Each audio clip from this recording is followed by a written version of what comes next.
전서 13장 1절에서 7절까지 신약 279쪽 고린도전서 13장 1절에서 7절까지 봉독합니다.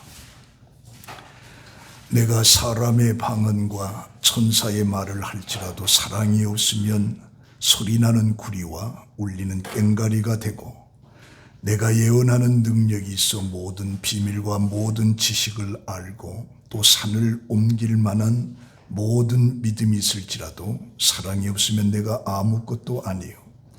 내가 내게 있는 모든 것으로 구제하고 또 내 몸을 불사르게 내줄지라도 사랑이 없으면 내게 아무 유익이 없느니라. 사랑은 오래 참고 사랑은 온유하며 시기하지 아니하며 사랑은 자랑하지 아니하며 교만하지 아니하며 무례히 행하지 아니하며 자기의 유익을 구하지 아니하며 성내지 아니하며 악한 것을 생각하지 아니하며 불의를 기뻐하지 아니하며 진리와 함께 기뻐하고 모든 것을 참으며 모든 것을 믿으며 모든 것을 바라며 모든 것을 견디느니라. 아멘. 봉독한 말씀으로 교회와 사랑이라고 하는 내용으로 함께 은혜를 받습니다. 이 제목을 다시 한번 붙여본다면 교회가 존재하는 이유, 교회가 존재하는 이유에 대해서 말씀을 드리겠습니다. 미국 동부에 흑심한 눈보라가 몰아치고 있습니다. 기차는 제 속도를 내지 못한 채 거북이처럼 조심스럽게 움직이고 있었습니다. 그런데 승객 중 하나가 갓난 아이를 아는 한 여인이 있는데, 그녀는 자신이 내릴 역을 지나치지 않으려고 잔뜩 신경을 쓰고 있었습니다. 그때 한 신사가 여인에게 말합니다. 걱정하지 마세요. 내가 내릴 역을 가르쳐 드리겠습니다.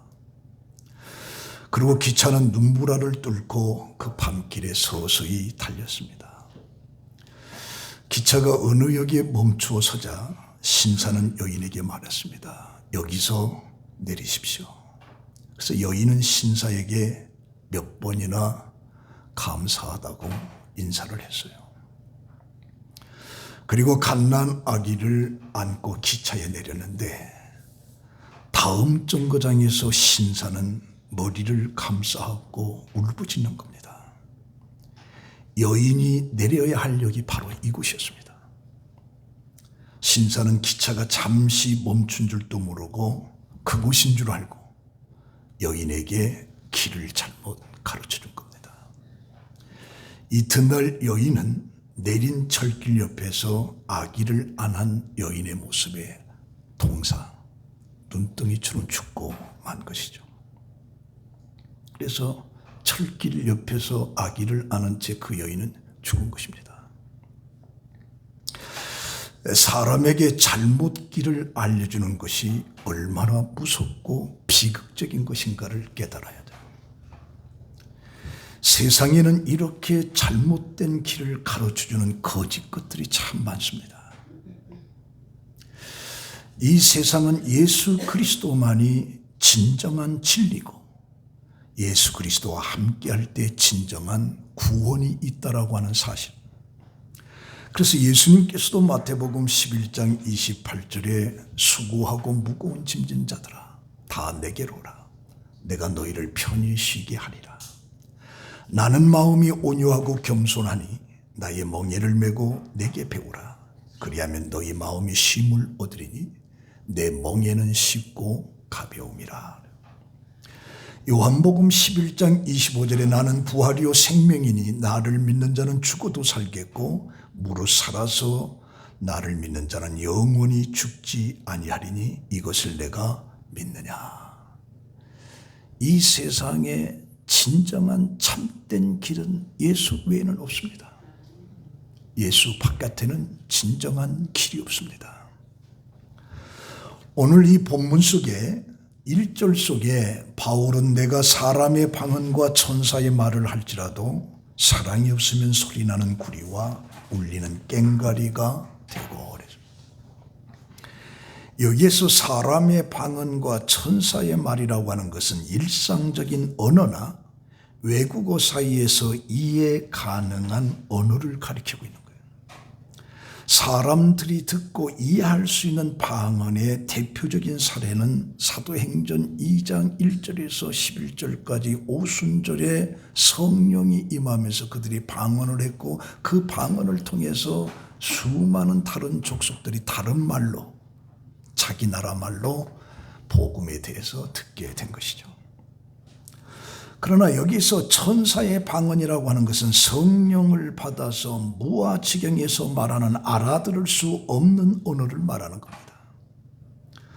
그래서 바울은 사람의 방언과 천사의 방언으로 인간과 인간 사이에 알아들을 수 있는 언어의 하나님 사이에만 이해할 수 있는 신비로운 언어를 말하는데, 그런데 바울은 이런 신비로운 방언의 은사가 말할지라도 사랑이 없으면 아무 소용이 없다.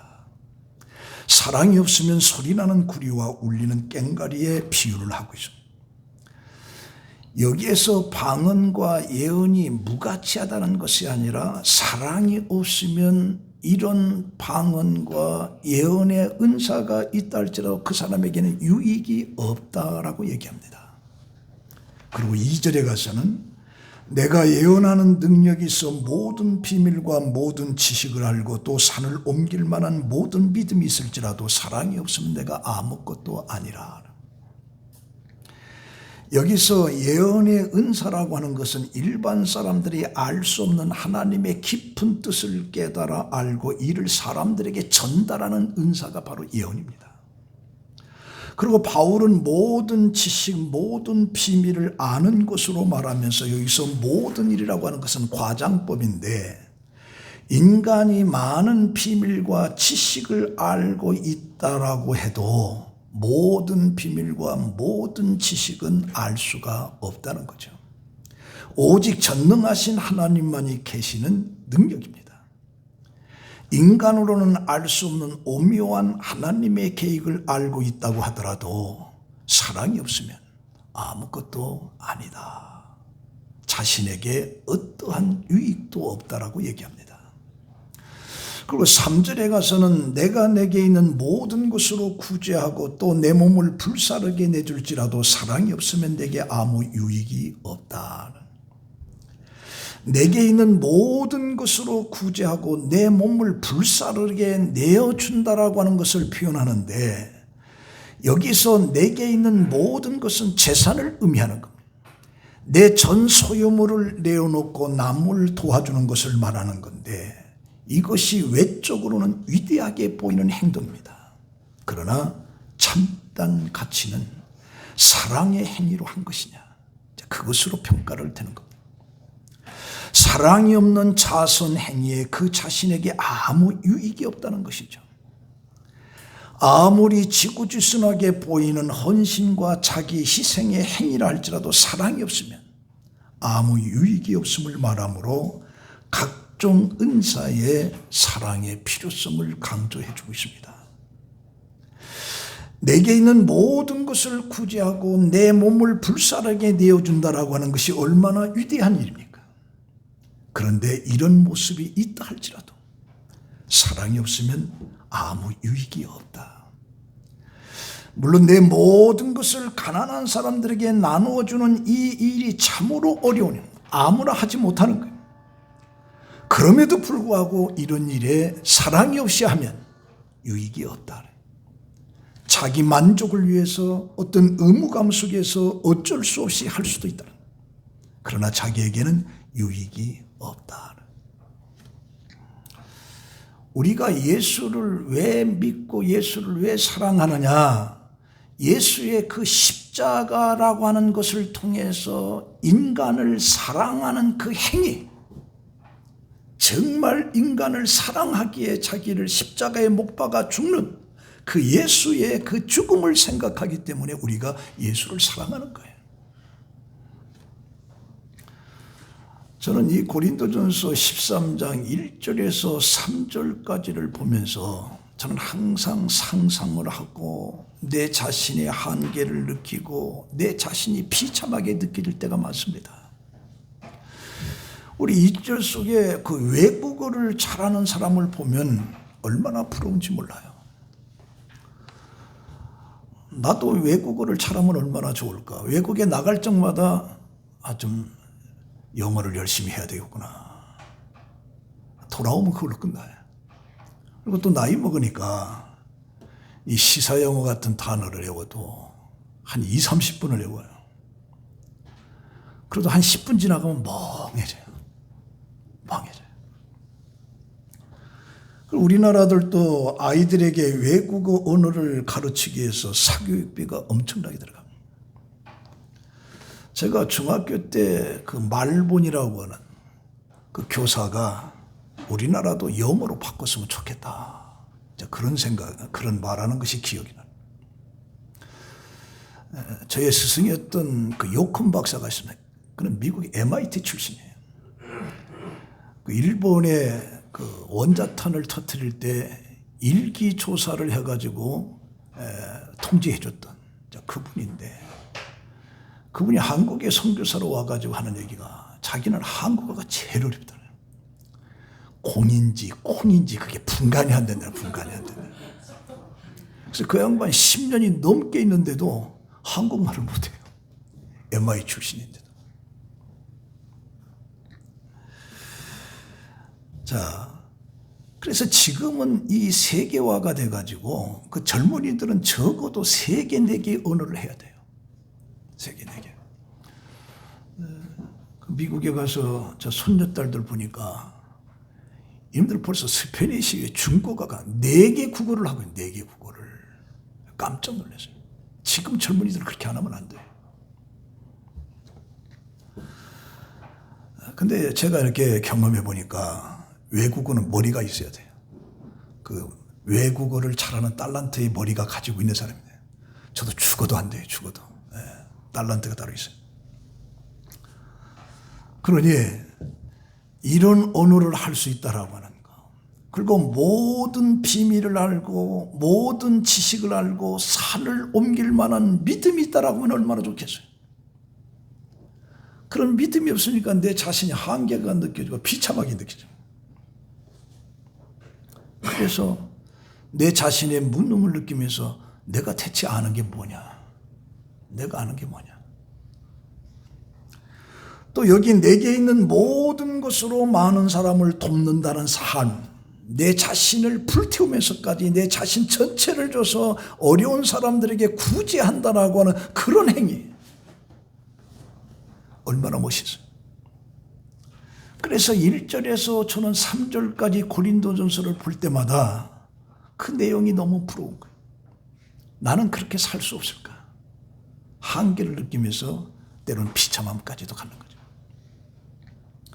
그런데 다른 측면에서 보면 내가 천사의 말을 하고 미래를 아는 예언을 하고 남을 돕는 데 헌신적인 삶을 살아간다고 하면 내 모습은 어떻게 될까? 틀림없이 교만해지고 사람을 무시하고 하나님도 없는 삶을 살게 될 것이다. 그건 결국에 멸망이다. 그런 것을 생각해요.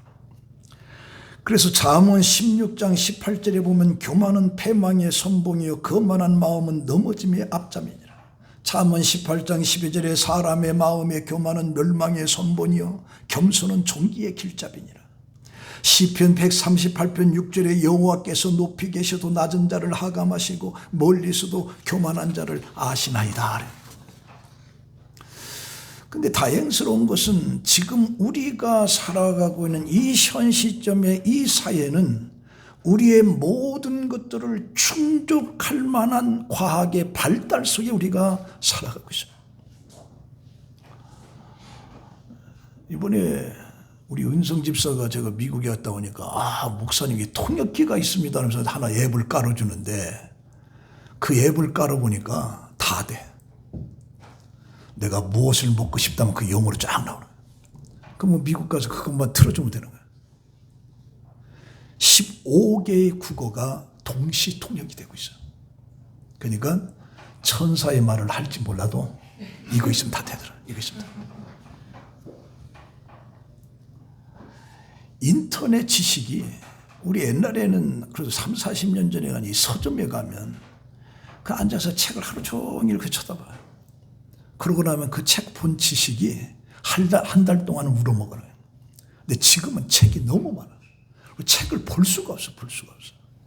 근데 인터넷만 따르면 그냥 거기에 다 나와요. 책 안 읽어도 돼. 여러분들 책 안 봐도 되더라고. 그냥 인터넷만 끊으면 거의 다 나와. 네, 다 나와.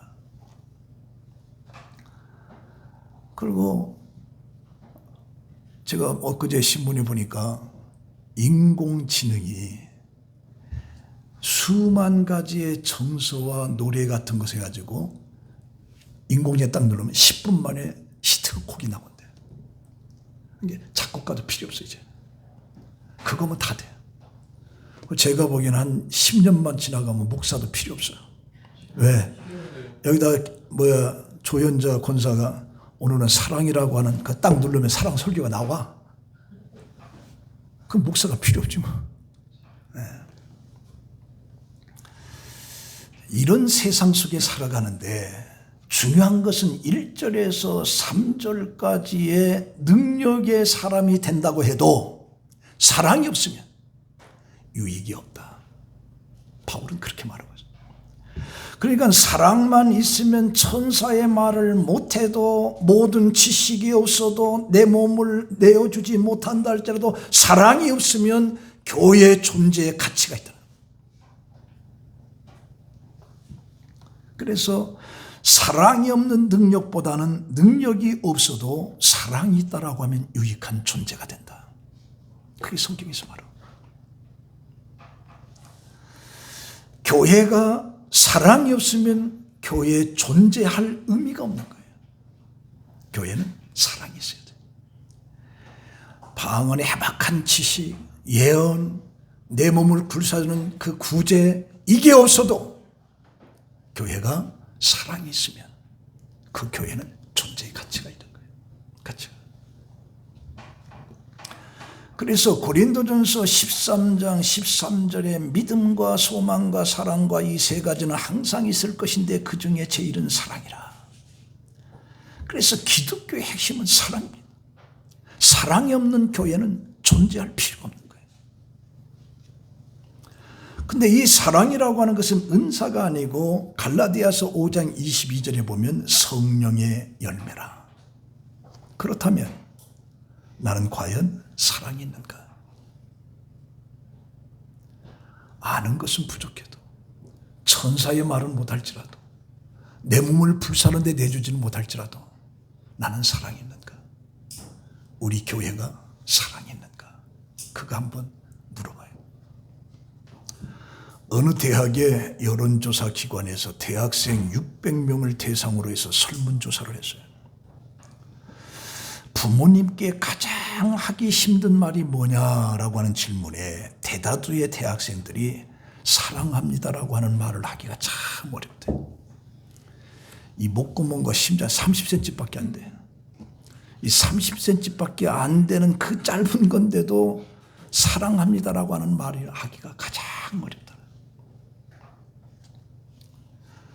그 왜 그런 거냐? 자라면서 부모로부터 그 말을 듣지 못한 거예요. 부모로부터 그 말을 듣지 못. 이 부모가 내가 너를 얼마나 사랑하는지 몰라. 그 얘기를 못 들어보니까 애들도 부모에게 사랑한다라고 하는 말을 못한다는 거예요. 이제부터라도 우리는 사랑합니다라고 하는 말을 자주 하면서 우리가 살아야 된다. 자주. 우리 옆 사람 보면서 사랑합니다 한번 얘기 한번 해보세요. 그 홍주가 엄마한테 가끔 사랑합니다 얘기해? 해요? 다행이네. 자, 그런데 사랑이 있다라고 하는 것을 무엇으로 알 수 있는가? 바울은 사랑의 특징을 매우 실천적인 관계에서 얘기하고 있습니다. 이제 고린도 교인들로 하여금 은사를 자랑하거나 과시하는 데 벗어나서 은사를 바르게 사용하게끔 하기 위해서 구체적인 처방을 제시하는데 그게 바로 사랑이라는 거예요. 그래서 저도 1절에서 7절까지의 말씀을 통해서 그러면 내가 사랑이 있다라고 하는 것, 우리 교회가 사랑이 있다라고 하는 것이 무엇으로 우리가 증명이 될 수가 있느냐, 세 가지로 말씀해 보는데, 첫 번째는 사랑은 오래 참습니다.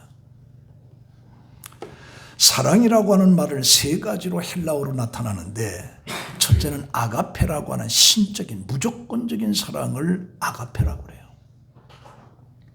그리고 부모의 사랑, 친구의 사랑, 이런 것들을 필레오. 내가 부모를 사랑합니다. 형제를 사랑합니다. 이웃을 사랑합니다. 필레오라는 단어를 써요. 그리고 남녀 간의 육적인 사랑을 에로스라고 합니다. 에로스. 그 육적인 사랑이라고 그래요. 그런데 오늘 이 본문 속에서 얘기하는 것은 아가페입니다. 무조건적인 사랑을 얘기하는 거예요. 그런데 이 무조건적인 이 사랑의 특징이 뭐냐? 오래 참는다는 거예요. 오래 참는다는. 하나님은 우리를 향해서 오래 참으신다라고 증거하고 있는. 하나님이 오래 참지 않는다고 하면 우리 인간은 이 세상에서 존재할 수가 없이 벌써 다 죽었어요. 그래서 베드로후서 3장 9절에 오직 주께서는 너희를 대하여 오래 참으사 아무도 멸망하지 아니하고 다 회개하기에 이르기를 원하시니라. 오래 참는. 베드로후서 3장 15절에 우리 주의 오래 참으심이 구원이 된 줄로 여기라. 디모데전서 1장 16절에 그러나 내가 긍휼을 입은 까닭은 예수 그리스도께서 내게 먼저 일체 오래 참으심을 보이사 후에 주를 믿어 영생 얻는 자들에게 본이 되게 하려 하심이라. 그래서 여기에서 사랑의 특성을 15가지를 얘기하고 있어요. 4절에서 7절까지 15가지가 나옵니다. 근데 그 중에 오래 참고와 관련된 것이 5가지가 나오는데, 오래 참고 온유하고 성내지 아니하고 모든 것을 참고 모든 것을 견딘다라고 하는 이 5가지는 오래 참고에 관련된 내용이에요. 그러므로 오래 참는다라고 하는 것이 사랑에서 가장 중요한 것입니다. 이 15가지에서 첫 번째도 오래 참는 것, 제일 마지막에도 오래 참는 것으로 나와 있어요. 그래서 출애굽기 34장 6절에 여호와로라 여호와로라 자비롭고 은혜롭고 노하기를 더디하며 인자와 진실이 많은 하나님이로다 하게, 노하기를 더디하시는 하나님이라고 표현하고 있어요. 그래서 인류의 멸망했을 때 노아를 통해서 이 세상을 물로 심판할 때 120년을 참으셨어요. 120년. 소돔과 고모라 성을 멸망시킬 때 아브라함의 6번의 기도를 듣고 또 들으셨던 하나님. 아말렉을 멸망시키기로 했던 것을 430년 동안이나 그가 돌아오기를 기다렸던 하나님. 그래서 디모데후서 4장 2절에 범사의 오래 참음과 가르침으로 경책하며 경계하며 권하라. 오래 참음으로. 시브리서 6장 12절에 게으르지 아니하고 믿음과 오래 참음으로 말미암아 약속들을 기업으로 받는 자들을 본받는 자 되게 하려 함이라. 데살로니가전서 5장 14절에 모든 사람에게 오래 참으라. 오래 참는다라고 하는 것은 자신의 감정을 도저히 이겨낼 수 없는 것을 억제하는, 그리고 타인으로부터 손해를 입었을 때 보복할 힘이 있어도 자제하는 적극적인 의미에서 인내를 말하고 있는 거예요. 그리고 5절에 가서는 성내지 아니하며, 화난다는 뜻이죠.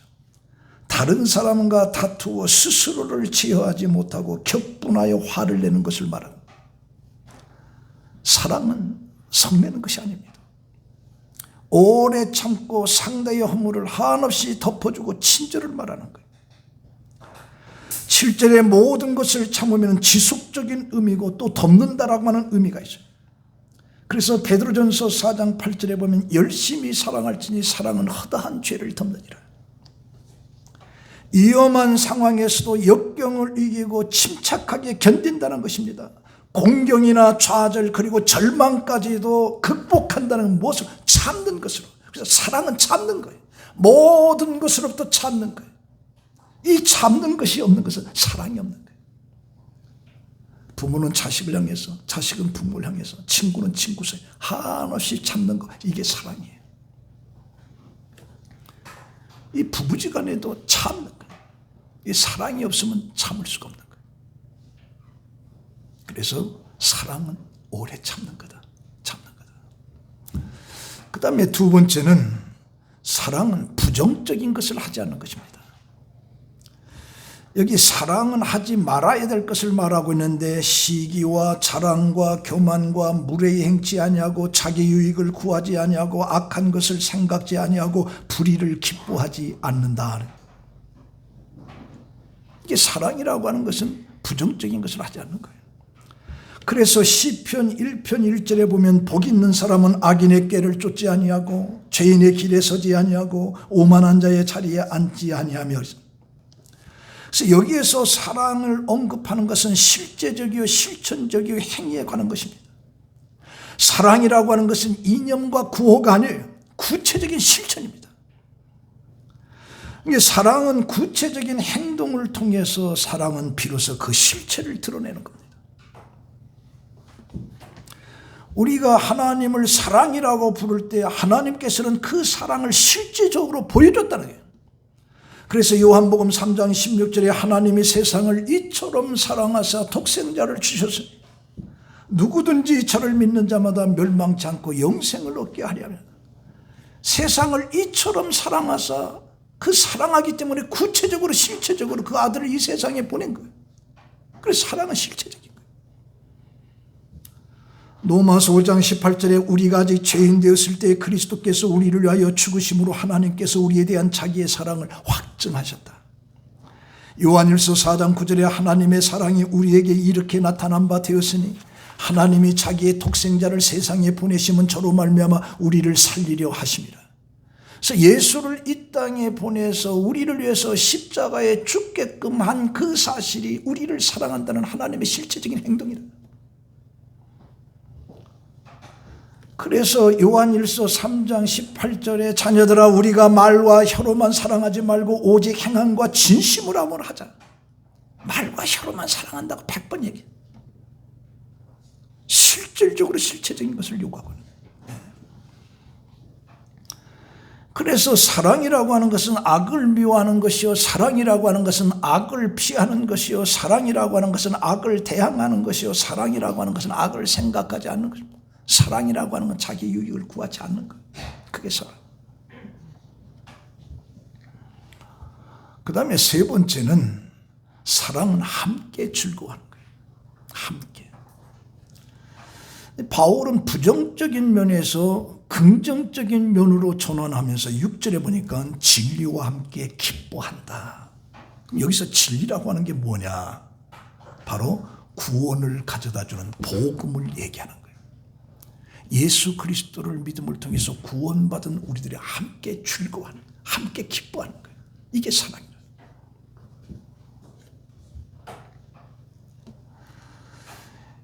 이 진리라고 하는 것은 사람들에게 구원을 가져다주는 그 복음의 진리를 말하기 때문에 그 복음 속에 우리는 기뻐함이 넘칩니다. 그래서 시편 1편 2절에 보면 오직 여호와의 율법을 즐거워하며 그의 율법을 주야로 묵상하는도다. 율법을 즐거워하는. 요한복음 14장 6절에 예수께서 이르시되 내가 곧 길이요 진리요 생명이니 나로 말미암지 않고는 아버지께로 올 자가 없다. 우리가 왜 예수를 사랑하느냐? 예수가 진리이기 때문에. 진리. 그를 믿음으로 우리가 구원받기 때문에. 구원받기. 시편 31편 5절에 내가 나의 영을 주의 손에 부탁하나이다. 진리 하나님 여호와여 나를 속량했나이다. 모세도 하나님을 사랑하기에 진리를 사랑하기 때문에 히브리서 11장 26절에 그리스도를 위하여서 받는 수모를 애굽의 모든 보화보다 큰 재물로 여겼으니 이는 상주신임을 받아봄이라. 스바냐 3장 14절에 시온에 따라 노래할지어다 이스라엘아 기쁘게 부를지어다 예루살렘에 따라 전심으로 기뻐하며 즐거워할지어다. 16세기에 영국의 순교자 가운데 존 후퍼라고 하는 사람이 있습니다. 그는 그때 카톨릭이었는데 성직자의 결혼을 주장을 해요. 성직자도 결혼해야 된다. 그리고 그 사제가 떡과 포도주를 줄 때에 그들은 그 화채서를 주장합니다. 오늘 우리 프로테스탄트 처치는 이제 기념서를 주장하지만 그들은 화채서입니다. 떡을 갖다가 신부가 입에다 떡 넣어줄 때 그때 정말 예수의 살로 변한다. 화채서를 강조하는 거예요. 근데 이 존 후퍼가 화채서는 아니다. 그것을 반대를 하는 거예요. 이 죄로 1553년도 런던탑의 투옥에서 1년 반 동안 감옥에 갇히게 돼요. 그때 친구가 찾아옵니다. 인생은 달콤한 것이지만 죽음은 쓰디쓴 것이다 라고 하는 것을 생각하고 고집을 버리고 네 말만 한 번만 바꾸라. 그럼 네가 산다. 적당하게 타협해서 죽음을 피할 것을 종용을 한 거예요. 근데 후보는 깊이 생각한 후에 친구에게 내세에서의 생은 이 생보다 더 달콤하냐. 그리고 지옥의 고통은 죽음보다 더 쓰다네. 그리고 결국에 화형에 처해서 죽습니다. 그때 존 후퍼가 사형 집행관들에게 복을 빌어주고 주 예수여 내 영혼을 받으소서. 그러고 죽은 거예요. 이것으로 인해서 이제 영국은 종교개혁의 틀을 마련할 수가 있었고 그러고 영국 교회가 새로워지는 그런 놀라운 일들이 일어나게 된 겁니다. 자, 오늘 이 말씀 가지고 결론 맺습니다. 1절에서 3절까지 보면 나라고 하는 말이 7번 나와요. 나라고 하는 말이 7번. 그러고 나서 4절에서 7절까지 사랑이라고 하는 말이 나오는 거예요. 이것은 사랑이라고 하는 것은 1절에서 3절까지 7번 나온 이 나가 죽을 때 사랑할 수가 있어요. 자아가 살아서는 결코 사랑할 수 없습니다. 자기가 살아나면 오래 참을 수 없고 온유할 수 없고 내 모든 걸 나눠줄 수가 없어요. 내가 죽어야만이 사랑을 할 수가 있는 거예요. 사랑을 할 수가. 그래서 갈라디아서 2장 20절에 내가 그리스도와 함께 십자가에 못 박혔나니 그런즉 이제 내가 산 것이 아니오 오직 내 안에 그리스도께서 사신 것이라. 이제 내가 육체 가운데서 사는 것은 나를 사랑하사 나를 위하여 자기 자신을 버리신 하나님의 아들을 믿는 믿음 안에서 사는 것이라. 내가 죽어야 돼. 내가 죽으면 사랑을 할 수가 있고 사랑할 수 있을 때 교회의 존재의 목적이 거기 있는 거예요. 마태복음 16장 24절에 예수께서 제자들에게 이르시되 아무든지 나를 따라오거든 자기 십자가를 지고 나를 쫓을 것이니라. 내가 죽는 그곳에 진정한 사랑이 있는 거예요. 아내와 남편이 서로 자아가 죽을 때 거기서 진정한 사랑을 할 수가 있는 거예요. 사랑. 이 분석 심리학, 심층 심리학이라고 불리는 융이라고 하는 심리학자가 있어요. 그는 삶의 의미를 탐구하는 데 목적을 두고 있습니다. 우리가 프로이드라고 하는 유명한 심리학자의 핵심은 욕망, 그 중에서도 성욕인 점과 대조를 하고 있어요. 그래서 융이라고 하는 이 심리학자는 삶의 원동력을 성에너지에서 찾는 프로이드의 심리학에 대해서 한계를 지적하고 그는 삶의 의미를 찾아가는 여정으로 생각해요. 삶이라고 하는 건 의미를 찾아가는 여정이다. 의미를 찾지 못하면 아무리 물질적 사회적으로 이룬 게 많더라도 무기력해질 수밖에 없다. 그래서 퇴직을 하고 그러고 이제 자존감이 하락이 되고 또 어떻게 시간을 보내야 될지 모르고 또 은퇴를 하고 갈등 끝에 던 황혼의 이혼을 결정한 부부들이 많은데 자식을 다 키우고 나서 공허함을 느끼는 이런 모든 사람들 속에 융은 단언을 하는 겁니다. 인생의 목적은 행복이 아니다. 의미를 찾기에 있다라고 말하는 거예요. 행복이 아니다. 의미를 찾는 거다. 그러나 삶의 의미는 정답이 없다. 왜? 모든 사람들이 다 다르기 때문에. 그래서 의미를 찾는 것은 내 자신의 목이라는 거죠. 무의식을 깊게 들여다봐야 비로소 의미를 찾을 수 있다라고 하는 것을 깨닫게 되는 것이 우선이다. 그래서 융은 이렇게 말합니다. 고난 속에 굴하지 말고 한 단계 넘어갈 수 있는 그것을 하지 못하고 고통스럽다, 힘들다 해서 술과 담배, SNS, 인터넷에 이런 것에 마약 중독이 되면 안 된다. 안 된다. 그래서 우리가 삶이 왜 재미가 없느냐, 왜 살아야 되느냐라고 물는다면 융이 제안한 데에 귀를 기울여야 되는데 우리의 삶의 의미가 뭐냐? 의미를 찾지 못해서 내가 왜 사는지, 무엇 때문에 사는지를 방황을 하게 된다는 거죠. 그렇다면 오늘 그리스도인들의 삶의 의미가 뭐냐 하래요. 그리스도의 사랑으로 모든 것을 참는 거예요. 그리스도의 삶의 의미가 뭐냐? 그리스도의 사랑으로 부정적인 것을 하지 않는 거예요. 그리스도의 사랑으로 모두 함께 기뻐하는 거예요.